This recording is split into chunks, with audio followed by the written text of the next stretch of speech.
Welcome to the Attractions Group podcast. I'm Ryan Sir. Don Helbig is out tonight. He's not feeling very well, so I've got David Detling, the owner of the Attractions Group, sitting in. It's episode 43. We've got a very special episode for you today. Or so you say. Or so I say. Yeah, that's a common story that I use. Remember the Follow the Attractions Group podcast on Twitter at attractions_GRP. If you're watching the video version, then congrats to you. But if you prefer the audio, search for us on your favorite audio podcast apps like Google, Spotify, Apple Podcasts, and so on. And if you haven't yet, make sure you subscribe to our YouTube channel by searching for the Attractions Group podcast on YouTube. Also, I would be remiss if I didn't mention that we are locking down some different sponsorship opportunities. So shoot us a private message on Twitter if you're interested in doing that. Well, we got some really cool packages going on, so give us a shout. So without further ado, like I said, it's me and my friend David here. David's been on the podcast 2 other times. He was on the previous episode with, just some guy named Eric Bischoff, a WWE Hall of Famer, No big deal. Yeah, just some guy that he hooked us up with. So thank you for doing that. That was awesome. It was a lot of fun. A lot of fun. Good storyteller. We could have went on for a couple hours of those conversations, just with those stories that he has accumulated over a number of years. Just a very intriguing individual. Yeah, absolutely. It was quite an honor because, I've always thought that guy. I always liked the bad guys in wrestling. So the fact that was going to come out, and if he was going to be Eric Bischoff the character or Eric Bischoff the person in the. Because when we were talking around before the conversation started, before the podcast started, he had some attitude, and I thought, I wonder if this is what the podcast is going to be like. Yeah, I know. So what you guys didn't see that watched or listened to last week's episode is that David and I logged on, and then Eric Bischoff logged on, and Don. We recorded a little bit earlier than usual, so Don had to get home from work like a normal person, and he logged on about 5 minutes after us. And Eric, as they call, if you guys are wrestling fans out there, he cut a promo on Don saying, "Do you think I have time to just sit there and wait for you?" So it was a really fun podcast. So that's episode, what is it, 42? Yeah, it was episode 42. So make sure you check our back catalog if you haven't yet. So those of you who don't know, the Attractions Group, the company, the Attractions Group, that came from the ashes of Amusements and Attractions, which was a company that I owned doing PR, social media, things of the like. Early on, I met David, and then David, after the pandemic hit, my stuff started to fall apart. David took the ball and ran with it, created the Attractions Group. But with Amusements and Attractions, our original product was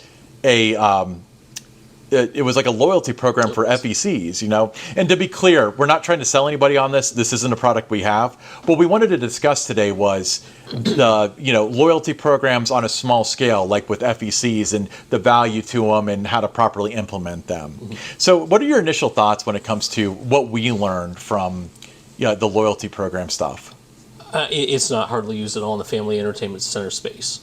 And it's only used just modestly in even the theme park space. I believe right now, I could be mistaken, but I think Six Flags is the only park operator with a functioning loyalty program, at least to the level that they have it right now. I could be mistaken, but I believe that is the case. Yeah, I agree. I know that Cedar Fair is rolling out Pass Perks, but that's well into its infancy.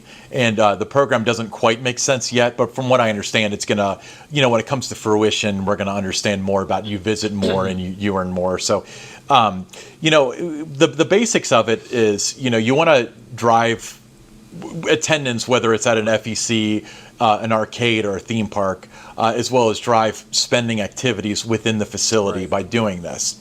And what we were kind of working with was, you earn points on several different levels. Right. You show up, you earn some points. You play games, you earn some points. You buy food, you earn some points. And it basically is those things. You have to make it fun, you have to make it interesting, and you have to make it lucrative.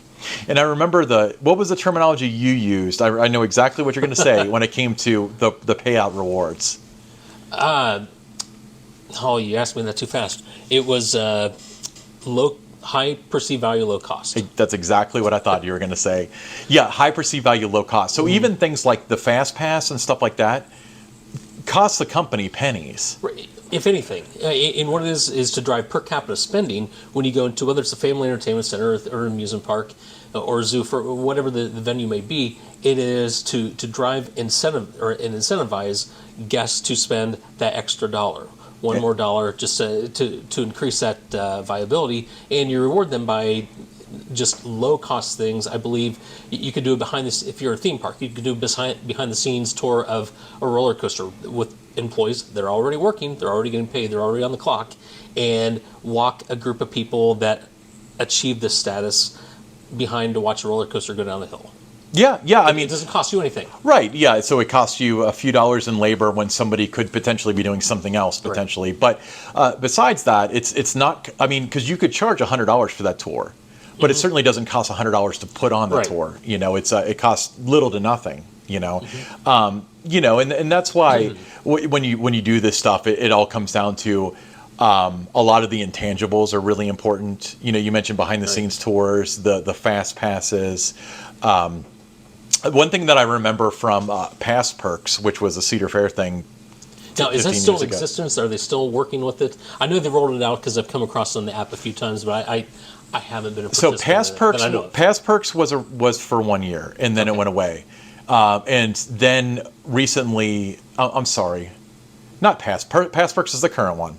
Fun Perks was the one from 2010-ish or so. 2012. 2012. That's how old I am, guys. But anyway, one of the things that I remember was if you made a purchase, sometimes you would get a coupon for 15% off or so, which would drive further spending. And I don't know what the margins are on theme park stuff or arcade stuff, but I imagine they're up there. Mm-hmm. We don't get to have these nice things by not making any money, you know? Right. So, and the genius of those is that at least if you have a dashboard, and Fun Perks was rolled out at a time before apps were really prevalent. So it was a not even web based so much. You could look your results up on the website, and that was the first time, honestly, full disclosure, that we'd ever really spent money in the parks. As a season pass holder, we would eat before we came, and then go do our deal at the park, and then eat afterwards. We rarely ever spent money in the parks. And that was the first year, honestly, that we spent money in the park and just watching that little roller coaster go up the hill. And we get the cotton candy this time. We get the popcorn this time. Yep. And it's just a way to just draw money out of the wallet that we wouldn't have done otherwise. It made spending money fun. You know, I hate to say that, but you know, when you know, if I visit twice this weekend, I might get up to the level 4 as opposed to level 3. Of course, me being like the loyal, you know, theme park guy that spends a lot of money, I maxed out the whole program by like the middle of June or so.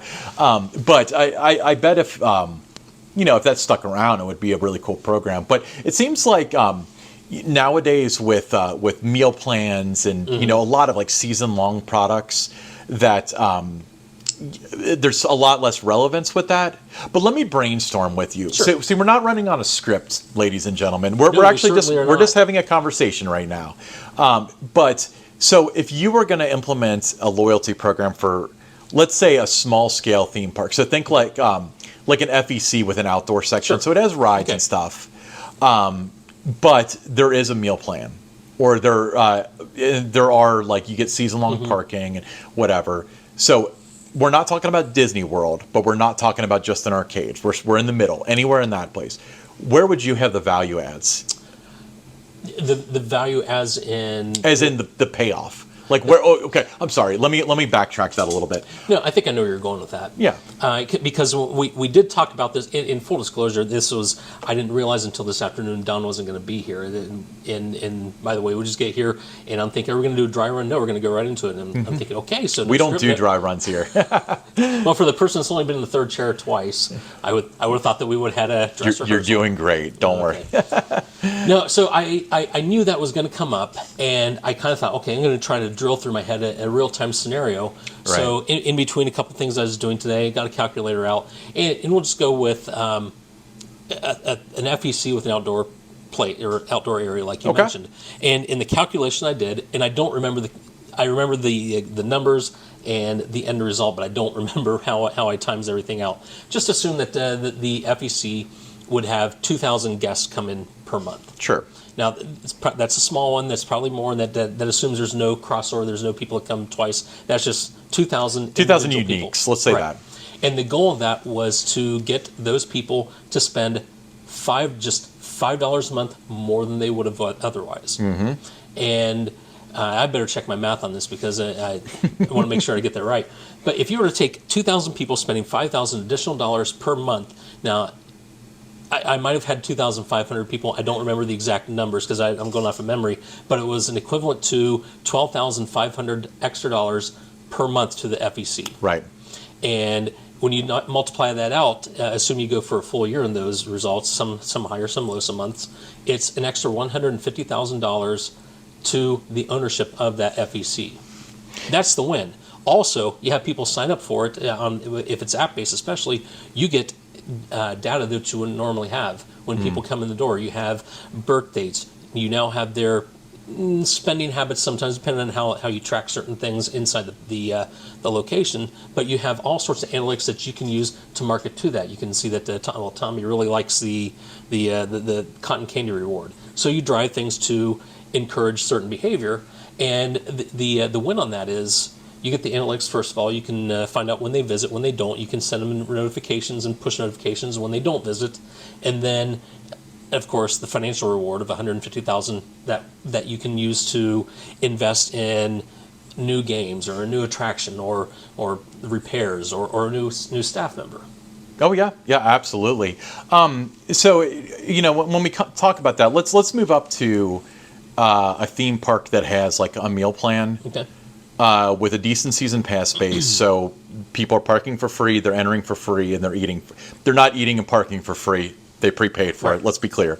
But where do you think you would have, like, what would be the drivers? Would it be if you buy merchandise? Like, where do you think people would have to spend money, or the activities they would have to do in order to gain points? Would it just be attendance, or? It depends, because now that things are more app-based and the dashboards can be controlled not necessarily by the developer of the app, it can be arranged by the individual park or location. You can set different rewards to encourage whatever behavior you have or you want to encourage. If you have a bunch of stock of T-shirts and it's coming down to the end of the season, well, then you place a higher priority on if you buy a shirt, instead of 5 points that you received early in your season, now you get 10 points. Or if you have food you need to get rid of, or the water park has a slow day, but you got food that's spoiling, you can definitely push notifications out to get $1 off or whatever the deal may be. But you can use it to drive whatever spending behavior that you want to see come through your guests. Yeah, I completely agree. And if you look at episode 2 of the podcast, we talked about the Perfect Theme Park mobile app, and a lot of that involved, there's value to the guest because information is key with this stuff. And an app can solve a lot of problems. I'm sorry, what was that? I said an app can solve a lot of problems, using technology. The lines are too long. Well, the app can tell you how long the lines are. And, hey, we haven't ridden that yet, and it's only got a 15-minute wait. Right. You can use that to improve your day. I don't know what time the show is. The app knows that. I don't know how to get to this place. The app can show you that. So even that, like just app adoption, is a huge value when it comes to these loyalty programs and stuff. And you're right. I mean, another thing that you said, Billy comes, he loves the cotton candy and stuff. Well, you also have the data of Billy came 3 times last month and he hasn't been here in 6 weeks. Right. Well, let's nudge something at Billy and see what's going to get him in the park. And then you can experiment things and to find out, okay, he hasn't been here in 6 weeks or however long it has been. You send him some notifications out to try to draw him back in and find out this worked on this particular person. Right. And you have that data. Yeah. That's the most. Sometimes there's more data than the theme park, and definitely some FECs can handle. Sure. It'd be something that'd be really fun for a marketing director or something within the park system to look at the data, but I'm sure that it would just be overwhelming for some. A playground for some, but overwhelming for a number. It would be. And data collection, it's funny because there's 3 types of people. There's a type of person that doesn't have the data, doesn't know what to do with it. And I think that's a lot of people. And that's even people within marketing. There's people that are really good at getting the data, but not so good at interpreting it. Right. And then there's people that are really good at interpreting it. They may be good at getting it too, but... You can't replace data-driven decisions. You make the decision because that's what the data says. Right. And it's not something you have to go out and pay an organization to come in and do every time that you want the information. You have the app. It's at your fingertips. You push a button, you run a query on your system, you get the information right away. Right, and even if you did want to go to like a third party, like if you were like, okay, I'm going to make a big decision. Let's say those like SBF Visa spinning coasters that they're putting in all the FECs. Let's say you're a small to mid, and you're like, I want to put this in, but it's I don't know what, $750,000, big investment for a location that size. I don't know if I would draw enough to have an ROI on it. Is this going to sink me? If you have the data, then having it analyzed, like making that investment, would probably be cheaper than having them collect the data for you. Right. But it's one of the things that, like, one of the life advice is that there's a guy named Bill Mefford who is like kind of my mentor. But he was telling me he worked with the Hard Rock Park. Okay. He was like VP of communications just for their grand opening, and once they opened, he was done. But I talked to him extensively about this stuff, about like, it was there for a year and then it went bankrupt, and then it opened for another year and then it was just done. Like, how do they get that wrong? And he said, Ryan, the dirty secret to marketing is that you bring in a consultant and their job is to tell you you're right with what you're thinking. So they brought in people and they said, you know what? All you have to do is get a per capita spending of $60 a person and draw 45,000 people per year, and you're totally going to make a few dollars. And that was just unobtainable. So the data that they fed them wasn't incorrect. It was just they didn't say, like, this isn't a good idea. That's not their job to do. Their job is to say, yes, this is possible and this is how. And then you're supposed to turn around and, set emotions aside, set your excitement aside and say, well, can we really do this? So, yeah. When it comes to loyalty programs, this is another thing that kind of pops in my head. I go to Penn Station or, Panera or what, any other place that starts with P, I guess. Does Penn Station have a loyalty program? They do. They do. I think they do. If they do, it's new. I don't recall them having. Well, so I get a lot of instances a great sub, where by the way. I love their subs. Are they subs? Are they? Oh, they're subs. Are they? Penn Station? Yeah. East Coast subs got it. They're a sandwich that's long. What else do you need to be a sub? Okay. No, it's in their name. Penn Station East Coast subs. Kind of forgot about that. Never mind. That's true. That's true. Fortunately, we can fact check that. So okay, when you go to Panera or anywhere, it's like, do you have the Panera loyalty card? And it's, I don't know. Put in your phone number and you put it in. Oh yeah, we got you. Or you right. What would you do to avoid that? Where it's the loyalty program is simply costing you money because, I have $5 in rewards. I didn't know, and I don't care, but I'll take the $5 off. It depends, and this is something that's not quite as unattainable as it used to be. Now, I'm going on some old numbers here, but I recall back in 2014, I think it was, that, and I don't remember when Starbucks came out with their app that you can actually put money on the app. Right. And this is another profit center in this also, and if a family entertainment center or theme park can come up with this sort of scenario, it's a huge win. Right.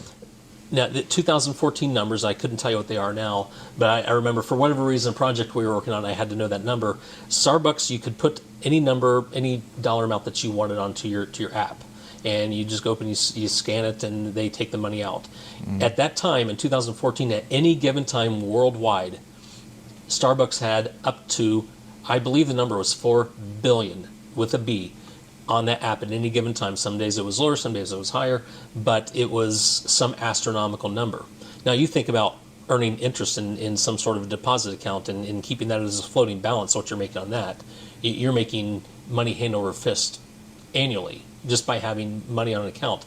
That, by the way, people sometimes forget they have in there. Oh yeah, I mean, they probably, I bet you a small but significant percentage of that, I'm thinking like up to 20% actually, is probably, I've got 82 cents, that doesn't get me anything, so whatever. And then you pay with Apple Pay the next time or whatever. Right. Meanwhile, they're compounding that 4 point whatever percent that they're getting on it, I mean, at the time, I mean, I don't want to get too much into the weeds and stuff, but when it comes, like, you can actually account that with like mark to maturity instead of mark to market, because they never really have to put out this money. Right. Because they've got the product and everything. So there's no account. You can't cash it out. Once it's in, it's in. So you're never going to see like a bank run kind of situation on it where everybody wants their money out of Starbucks or whatever. But yeah, they probably collect, tens of thousands of dollars in interest per week, month. I don't know. I don't want to do the calculation. But yeah, that's incredible. But it was somewhere on the comments section on the YouTube channel or whatever. Someone's going to fact check me on that number. I think it was $4 billion. Yeah, yeah. No, our listeners are very nice. They're not going to do that to you.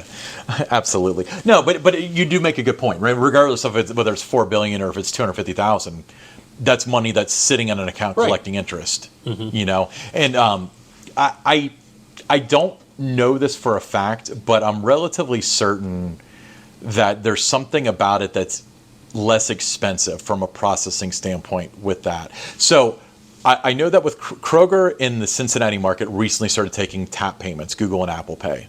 They don't have it everywhere. In fact, I was up in Sandusky for Cedar Point, and they didn't take it there, so I had to go out to my car. Yeah, they do. Not in my neck of the woods. Really? No. Oh, wow. Yeah, all this. I've gone there with my without a wallet sometimes, and then I got my phone and go to pay, like, sorry, I've got a cart that I can't pay. Well, it's coming. Someday. I made that mistake up in Sandusky, but they said like company-wide it's going to have it. I was just at Kroger yesterday, and they had these signs up. But so Kroger has their own thing called Kroger Pay. For those of you who are outside of the Midwest market, Kroger's a grocer. They probably own the grocery near you, unless it's mom and pop. But so, you know, you scan a QR code, and that is your loyalty points as well as, you know, the payment method. The payment method is linked to a credit card or debit card, so they still pay that transaction fee, but they really were. I know that Apple Pay and Google Pay cost a little bit more. It's a fraction of a cent, but when we talk about billions of dollars, it's a lot of money, you know. But when they were trying to do that to save cost. And I think with Starbucks originally, and they may have backpedaled from this, you used to have to put in your ACH information, you know, your routing number and account number. It's been a while since I've set it up. I couldn't tell you. Right. I mean, I'm saying when it first came out 10 years ago or whatever. So there's a really low, like SG&A cost associated with doing that, as opposed to, because, you know, Visa gets a cut, and even Apple and Google get a cut when you use their payment methods.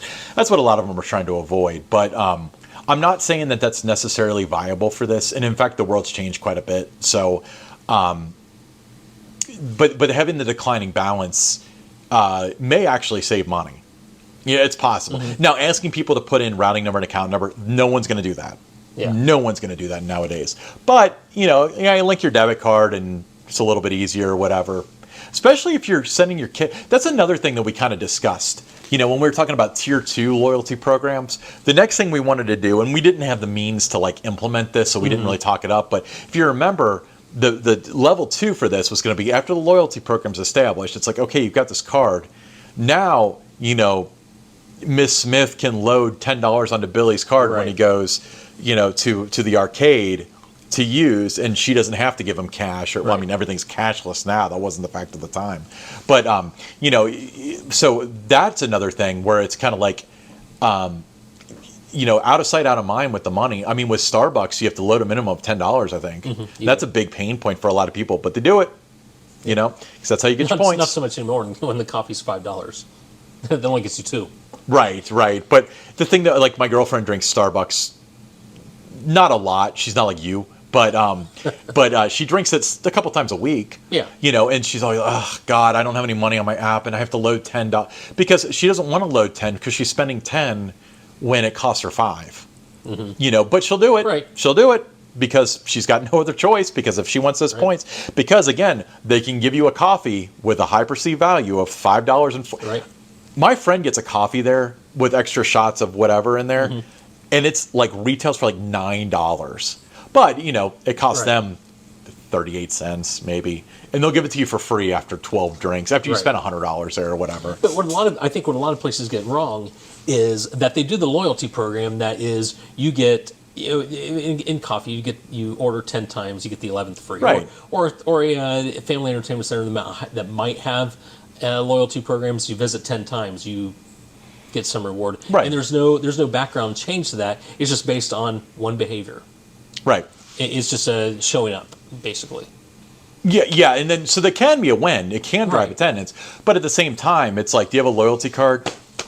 No. All right, what's your phone number? Okay, you get this one for free. It's like, I was going to be here anyway.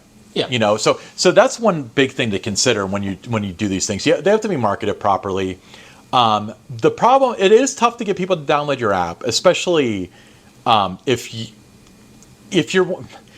What's a good example? There was some place where they wanted me to set up an account to buy something, and I almost didn't buy. What was it? Was something like a Starbucks or like something where like I go there once a year. Not a big coffee guy. I go there once a year. I don't want your loyalty program. I don't want your account. Made it way too difficult. Yeah. So you have the potential to lose people. All this stuff are things that you want to discuss. You want to brainstorm. One of the things, I mean, again, this is not an interview. This is a conversation. So this is why we can go off topic. But so the Kmart near my house lasted until about right before the pandemic. Okay. So when everybody else is, I mean, we also It was had one of the last ones, had to have been. It was us, and then one on the west side. So I'm in northern Kentucky. One on the west side of Cincinnati. Okay. Were the last two in the market. Now I think there's 3 left. But I remember, trust me, this will have relevance. But one of the reasons I used to go there and just I'd walk around for nostalgia every couple months or whatever because I knew this. You just want to see Blue Light Special.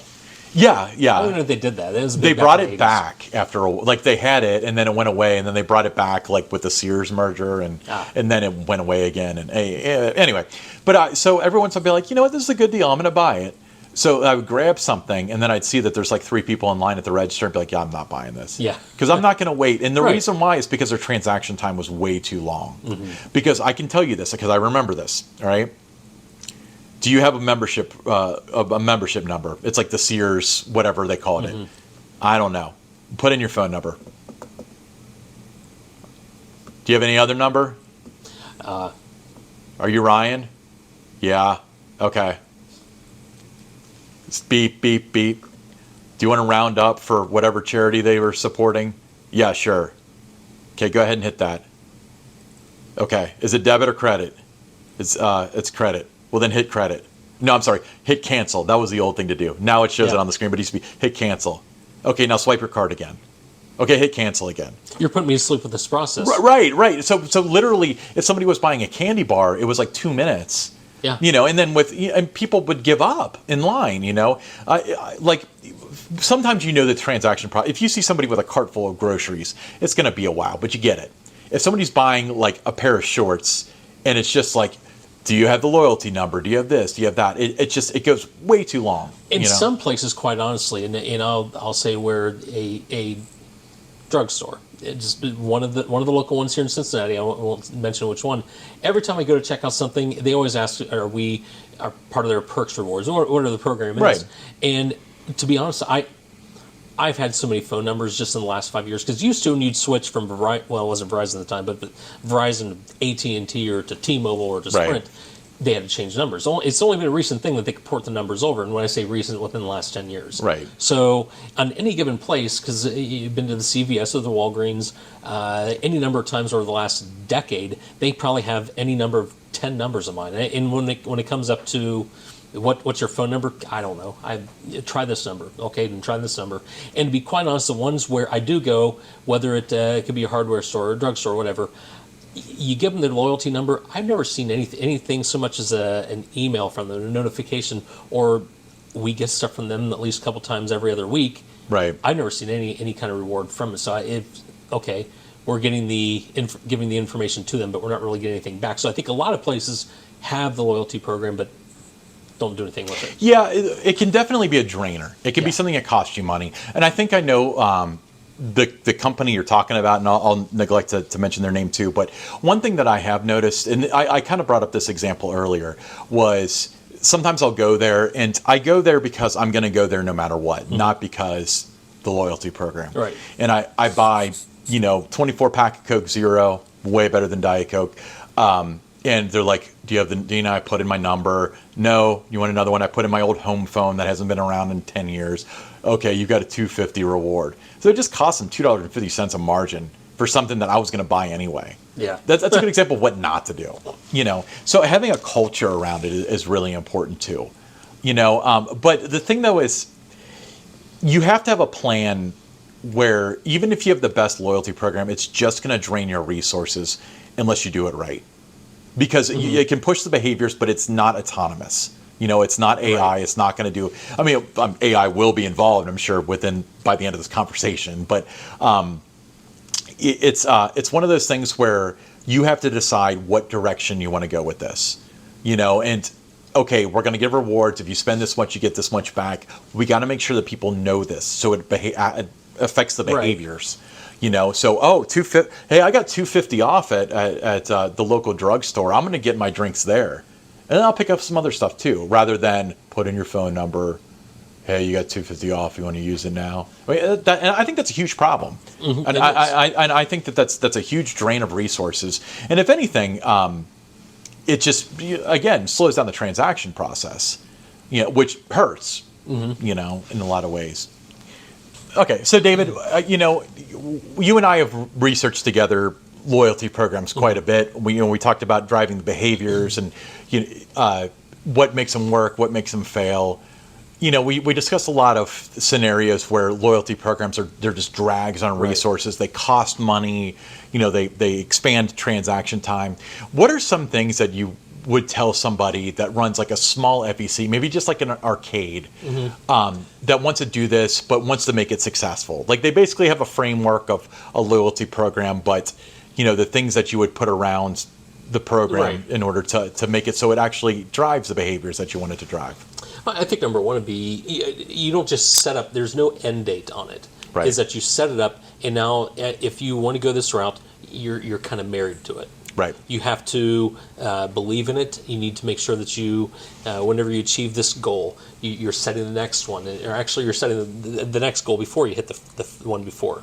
And to make sure that your staff, number one, is trained on it. They know how it works. Mm-hmm. So when any person comes up, any guest comes up and asks a question about the loyalty program, they don't need to have to sift through 5 people on the staff to get to an answer. Right. Make sure the training is sound on it. And also, you need to market it. So that the guests, when they come in, they know that what they need to do to be able to gain points and how they get to the next level. Just make sure communication, not just for the guests, but for the staff as well. And that there's no end date to it. Once you start it, it's not like, oh, great, we got a loyalty program, now it's going to run. You need to continue training on it. And when you think you've trained your staff, when you're done, you need to train them again. Make sure they live it, they breathe it, it's a second language to them at the workplace.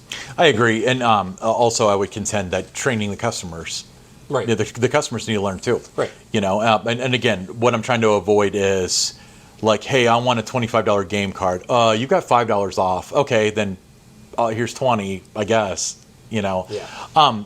So what are some ideas? Like, it just spitfire to me ideas around training the customer to making sure that they know what drives the points and the redemption. Mm-hmm. What are some ideas that you would have, just off the top of your head? The points can change, by the way. A successful loyalty program is that you change the drivers, what drives the behavior, but you can have signage, be it on a screen or static sign that just explains about, or you can get your phone out.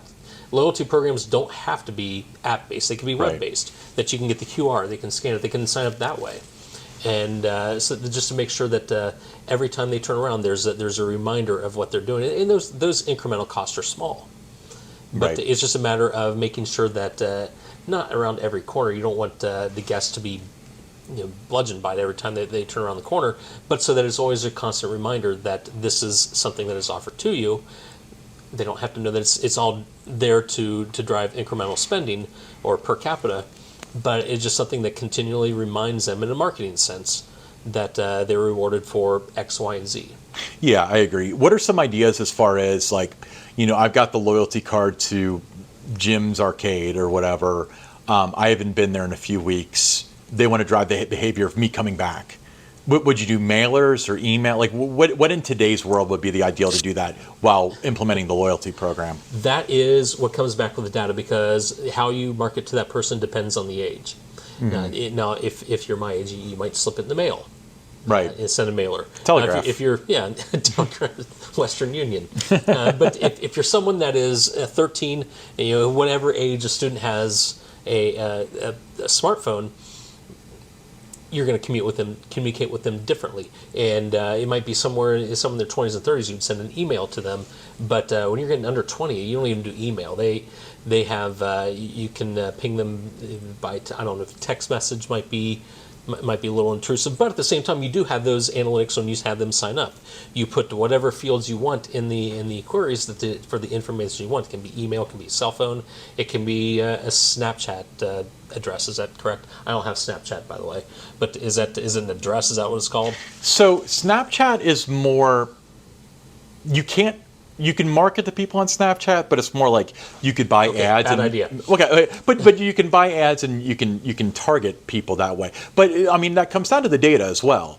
If you don't know who's visiting your arcade, your FEC, your park, you can do it in MySpace. Is that so? No, it's kidding.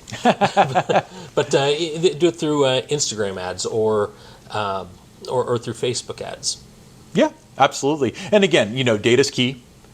So the more data you collect, the more you're able to target it. And also, implementation of the data. And sometimes there are fallacies when it comes to, and I'm speaking to the choir for those of you who are marketing people out there, but if, I think it was like maybe Lowe's or Home Depot, they spent a ton of money on a marketing, like evaluation from a third party. And the company came back and they said, the people that don't shop at your store say that the signage isn't very good. So they spent all this money putting in, this is where the drills are, this is where the hammers are, this is where the paint is. It didn't move the needle an inch. Why did it not move the needle an inch? Because the people that shopped there knew where stuff was. The people that didn't shop there, I don't know where anything is. So there's a fallacy with that. So with that being said, when it's like, oh, we do really well with 14 to 17, you don't necessarily have to market to them.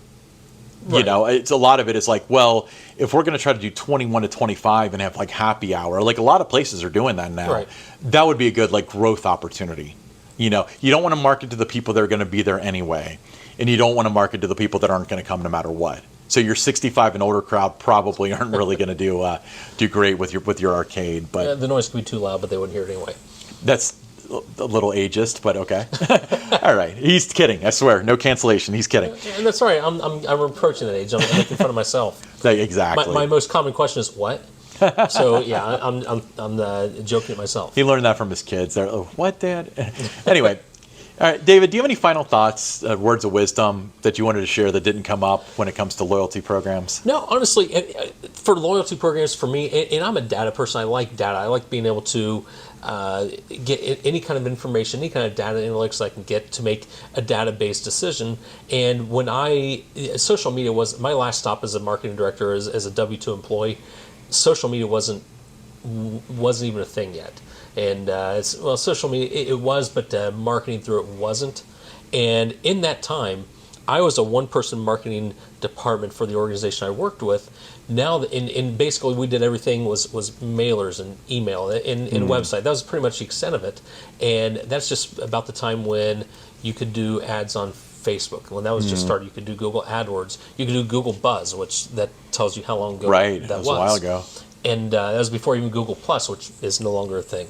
So there are so many tools out there now, and there's so much data that can be at the marketing department's fingertips that seriously, I think there's a lot of organizations that have access to all this data, but this isn't an indictment. This is just a reality. They don't know what to do with all of it, and it's just data that can sit on the shelf. And if you're a small family entertainment center, if you're a smaller park, that data is just as accessible to you, but might even be easier to navigate through because there's not so many channels and the volume of people. Right. But it is, if I were to say one thing, and again, we're not trying to sell loyalty programs because we're not doing that anymore. Right. But it is a great way to try to figure out how to get who your guests are, who your average guest is, to figure out where the trends are, what makes them tick, what makes them go, and what causes them to what would cause them to spend $1 more each time they visit, or $2 more each time they visit. And like we don't do this anymore, but hey, anyone who wants to talk about it, we could talk for hours on it. Shoot us a private message. We're happy to have that discussion with you. Right. Yeah. With that being said, I don't know how much water this holds with the audience, but if I inherited an arcade or theme park, something like that today, and I was like, I'm going to take over marketing. Loyalty program will be one of the first things I would explore. I agree. Wouldn't necessarily be appropriate, but it would be. That's one thing that I really do believe in. I think that if done right, it can be very valuable. I agree. If you just incrementally, everybody spends 3 more cents. Well, if you draw 1 million people, right, yeah, it adds up. You know. And the calculation I did before is if you have 2,000 guests, which is a small location. I mean, you have to be pretty small to just do 2,000 people. And I don't remember why I picked that number, but if you just get them to spend $5 more per month, at the end of the year is 150,000. Right. And that's a small location. Now just take that same number and multiply that out. I believe when Kings Island had that loyalty program, which we didn't spend money at the park before that, and you had to spend money to get that. So every time we went to the park, instead of spending 0, we would spend 10, or we would spend 15, or we would spend 20. Now, I think at that time, and these numbers are probably way off, don't fact check me on this, but I believe at that time they had 300,000 people in their annual pass roster at that time. That could be... That's a ballpark number I've heard for years. But I don't know how accurate that is, but it's probably pretty close to that. So you take $5 extra per visit, and you multiply that by 300,000, you're really talking about a lot of... I mean, a complete incentive to do something by economies of scale. Yeah, absolutely. And also it's a snowball effect too. Right. If one member of a group, I really want to go to, Bob's FEC because I get $5 off, you might bring 4 friends. Right. So sometimes it snowballs. All right, cool. Well, this has been a very interesting conversation, completely different, a lot less scripted, and I figured we wouldn't need something like that because we've had this discussion for the past 8 years. But yeah, but we've never had a camera rolling, so we've got 3 cameras rolling this time. So if you're listening to the audio version, we love you, but you're missing out because we're both really handsome. All right. With that being said, It's time for the segment that everybody was waiting for, and it's called the Pick Six. All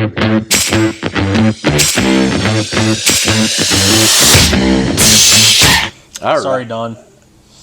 Don did not get to pick any of these 6, so he's not being held responsible for this. I didn't either, so no. Okay, this is all me. All right, so story number 1. This came out just as I was writing the Pick 6 earlier today, but Universal Studios reveals more information on Minion Land at Universal Orlando. I saw the headline of that, and it's appearing over the Simpsons ride, I believe. It's right across the street, or not street, but across the midway from that. Is that correct? I think the back of it might be. I'm looking at the article right now. It's going to have a Minion Cafe in true theme park ideology with themed food, with honeymoon soup. The image that they supplied looks like avocado. But it looks pretty cool. And then there's Minion Banana. There's a quintessential Minion Banana experience with some flavored popcorn. Flavored popcorn for bananas. I guess you have to be a Minion to appreciate that. But Minion Land will also come with a new attraction called the Villain Con Minion Blast. It's an interactive gaming experience where guests compete against each other with blasters. That's pretty cool. I don't have a lot of information on that yet. They already have Men in Black. Not that far from this, but the shooter experience is very popular when it comes to dark rides nowadays, and the parks in Florida make it really fun. Mm-hmm. I know Men in Black is really fun, and this is 30 years later, so this will be really cool. A lot of people don't even know what the Men in Black was. Yeah, or they haven't seen the original because they come out with them up until a few years ago. But so Minions is an extraordinarily popular IP, and they have that one motion-based ride. Which is fine, but it doesn't complement, it doesn't utilize the IP enough. So I believe that that's going to stay. Don't quote me on that, but I think that's going to stay. That's across from Midway from where they're looking at now. But kudos to Universal Orlando. They're always building. They got a whole new park being built, and they're still doing this. Yeah, I wonder if when the new park is done, that some of the attractions from the studios and the Islands of Adventure will make their way over there. Because if not, they're starting. It seems like they would be starting a park that would compete with their existing parks.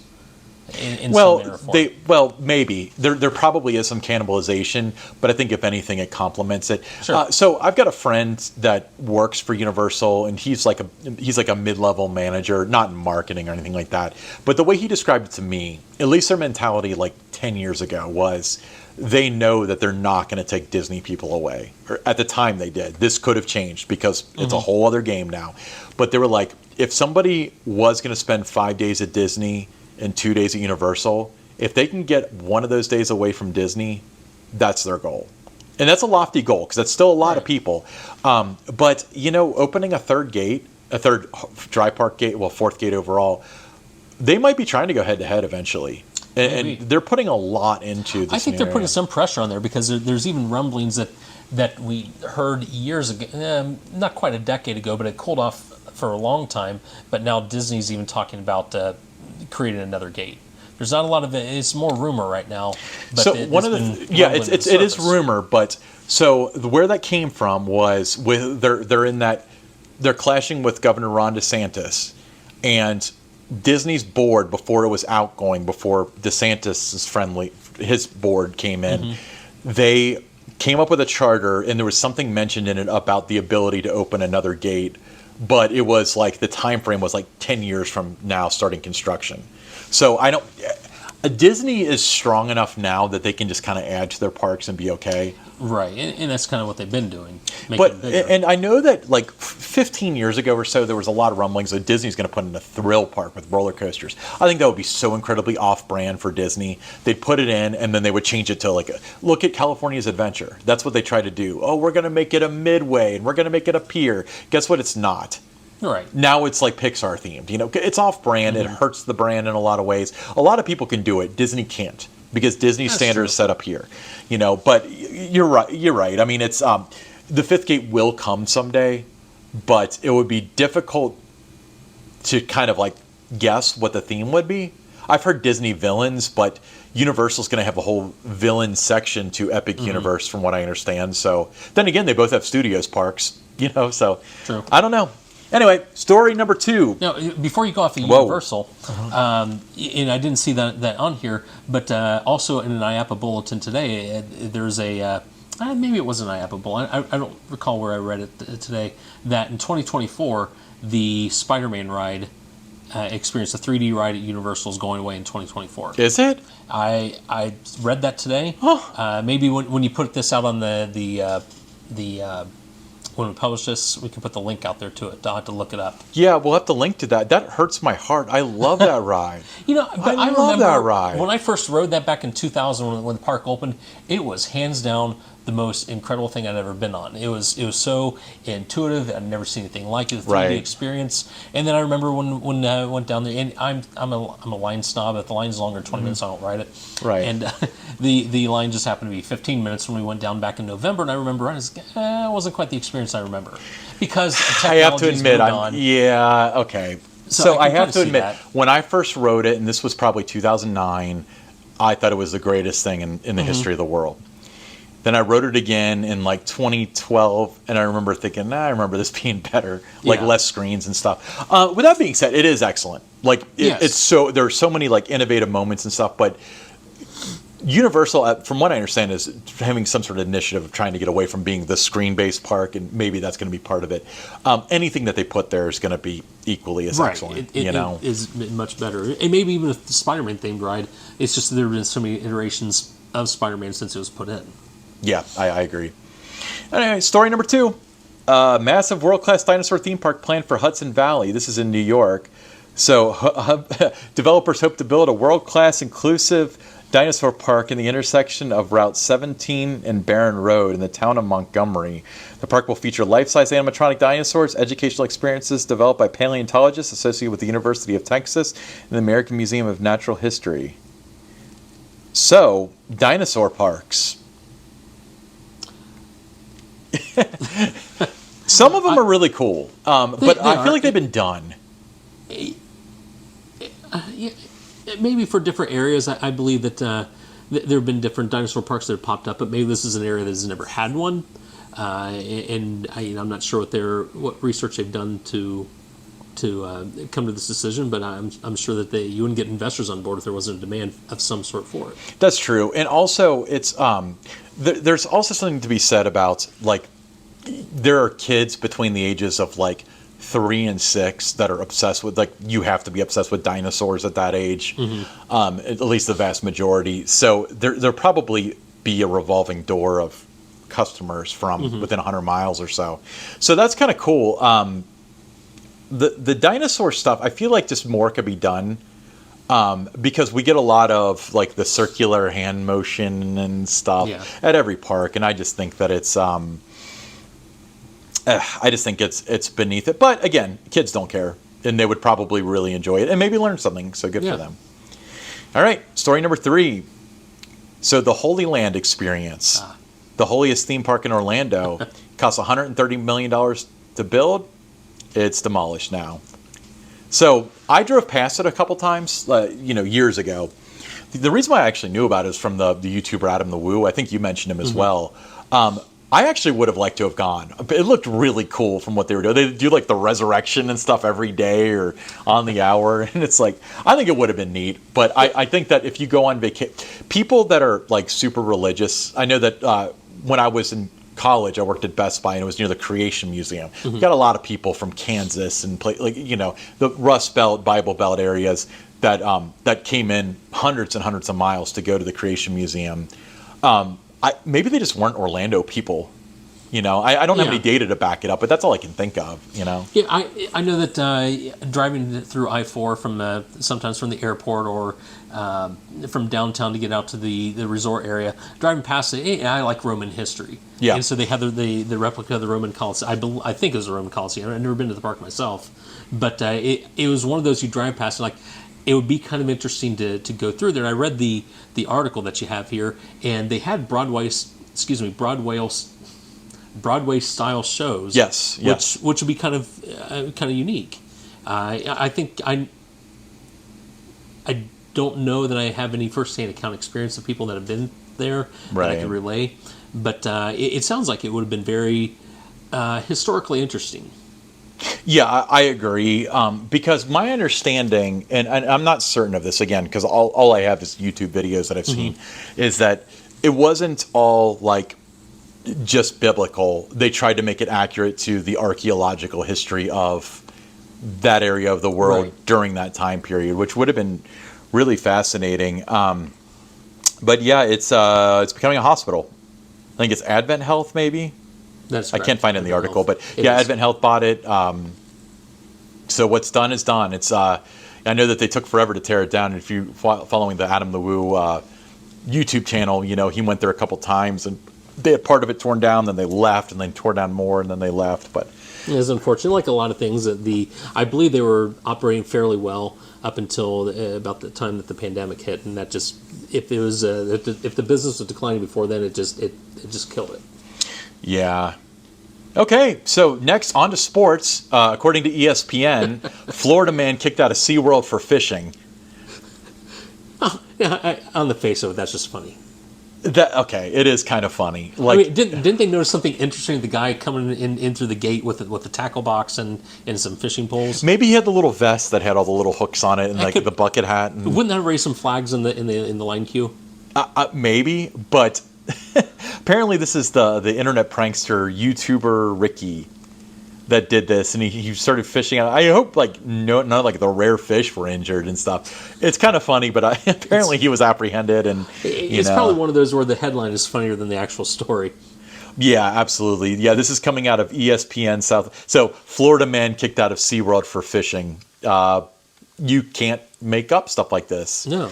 And kudos to ESPN for misspelling SeaWorld and making 2 words, even though it's stylized as 1. But I do like in the article here, in the first paragraph, as the employee stated, it doesn't matter what you're playing. That's not safe for our animals. It's not safe for you. I honestly, when I came across this, if it wasn't ESPN, I would have assumed it was like Babylon Bee or The Onion or something. Because it definitely reads like a headline they would have. Exactly. But if it was some other news source that I hadn't heard of, I would question it. But ESPN doesn't do that really. Oh my gosh. SeaWorld, man, Florida man kicked out of SeaWorld for fishing. That's shocked it hasn't happened before. All right.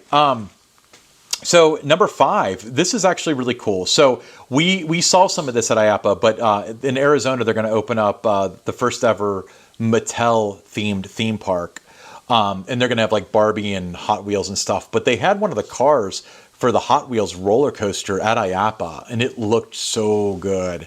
But this is going to be probably a super regional park. It's going to draw from a lot of areas. It's very delayed, but from what I'm seeing here, it looks like vertical construction has begun. Really? And where's this going at? This is going to go, it's going to be in Arizona.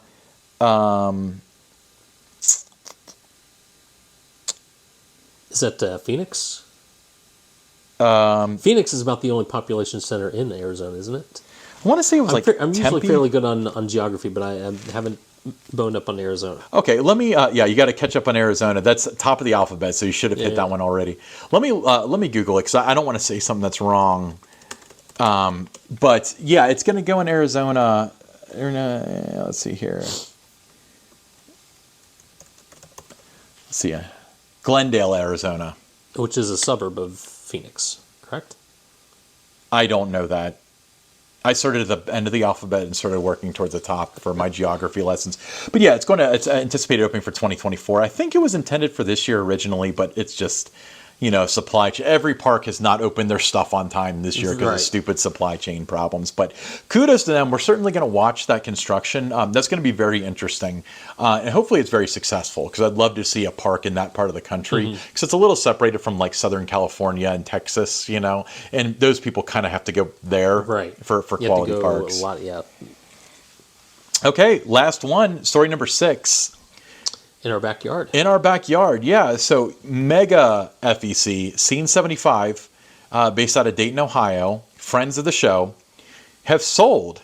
I'm a little surprised by that. I'm shocked by that. They sold to 5 Star Parks and Entertainment, which is a Kentucky-based operator of family entertainment centers.